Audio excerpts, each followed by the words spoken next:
Arguably there's no more important issue than that of health provision, and that's true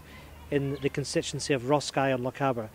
I'm aware that as a SNP candidate in this election that health is a devolved matter, but equally I know that constituents would expect me to have a view on the important issue of health provision throughout this constituency, and that's certainly the case in the north end of Skye, where I recognise there are legitimate concerns as to the future of health provision. Now, I welcome the commitment of NHS Highland to build a new hospital in Skye, but I've also been very clear in the view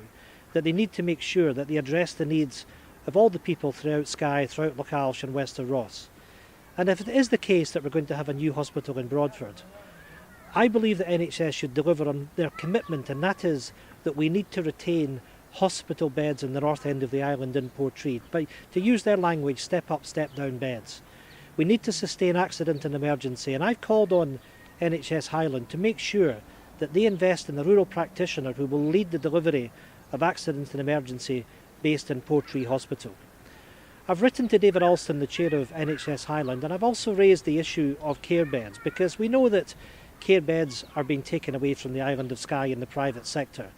And I've called on NHS Highland to recognise their responsibilities to step in to make sure there's sufficient capacity of care beds in the island, that all those that need to access care facilities can rest assured that they can be cared for in the island that they call home.